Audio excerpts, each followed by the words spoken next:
We weten nu meer over de geschiedenis van de tuspeel. We weten meer over de bijzondere planten hier.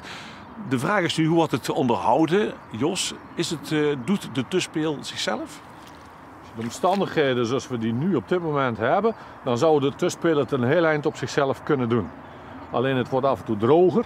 En in die droge omstandigheden kiemen heel veel bomen en struiken die we hier liever niet willen hebben. Kijk, berken. Heel veel berken. Als je dat laat ontstaan, dan zal hier de hele peel weer opnieuw een bos worden.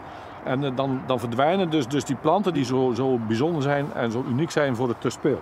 Dus wat wij doen, wij halen die berken die hier overal groeien, die halen wij gewoon van de tuspeel af, zie je. Die nemen te veel water op. Want dit zuigt het water op. Die plantenpakketten die drogen helemaal op, veraarden dan helemaal.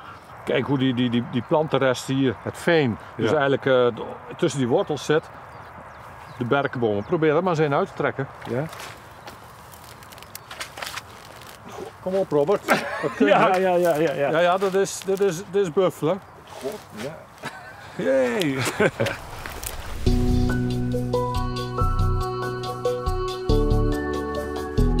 Ja, hier staat ook heel veel water nu, hè? Ja joh. En dan zie je dus na zo'n natte winter wat het doet. Maar normaal kan het hier helemaal droog zijn en dan stuift het op het einde van het seizoen.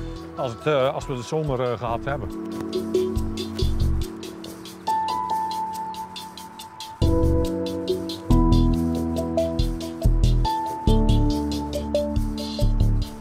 Kijk, zie je wat hier staat. Vuilboom, berken, dat is massaal wat er aan deze kant op staat. Maar die moeten eruit, heb ik net begrepen. Dat klopt, die moeten eruit omdat die planten die hier groeien, die moeten dus ruimte krijgen. Dus dit is beheer. We hebben in het beheer in het verleden gekozen voor een begrazing met paarden.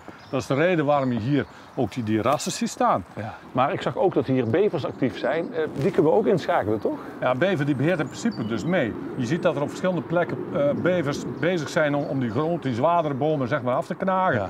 Dus ja, die doet zijn best. Maar ik zie dat hij nog lang niet op het resultaat zit zoals we dat graag willen hebben. Ja. Al deze bomen en struiken die moeten eruit. Al deze bomen en struiken? Het liefste met wortel en al. Alles wat jij hier ziet staan moet er allemaal uit, Robert.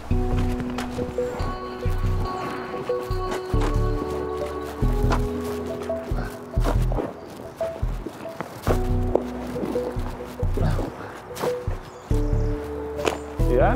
Ja, ga door. Zo. Jos, dit kunnen jullie nooit alleen doen, wel? Wij hebben hulp.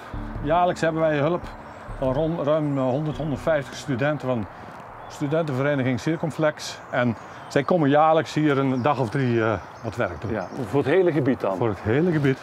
En dat doen we al meer dan 20 jaar. Ja, dus als ik dit doe, dan is Circumflex mij heel erg dankbaar. Ja, dus ga nog even door.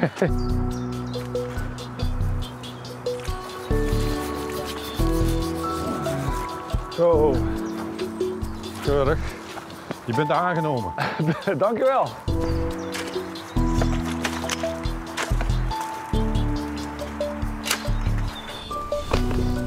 Zo. Oh, stop mee. Stop mee. En, waarom aan deze kant, Jos? Waarom gooien ze jullie gooien, of wij gooien die hier neer? Waarom blijft dat liggen?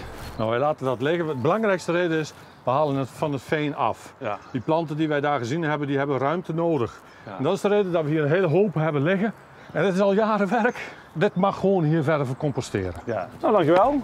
Opnames zitten erop voor vandaag. Nee, wij zijn nog niet klaar. Wat? Het is pas 12:30. Ja. Ik moet hier, je hebt hier gezien dat er nog nodig staan. Ik heb eigenlijk het contract getekend met jou tot 8 uur vanavond. Succes. Oké. Jongen.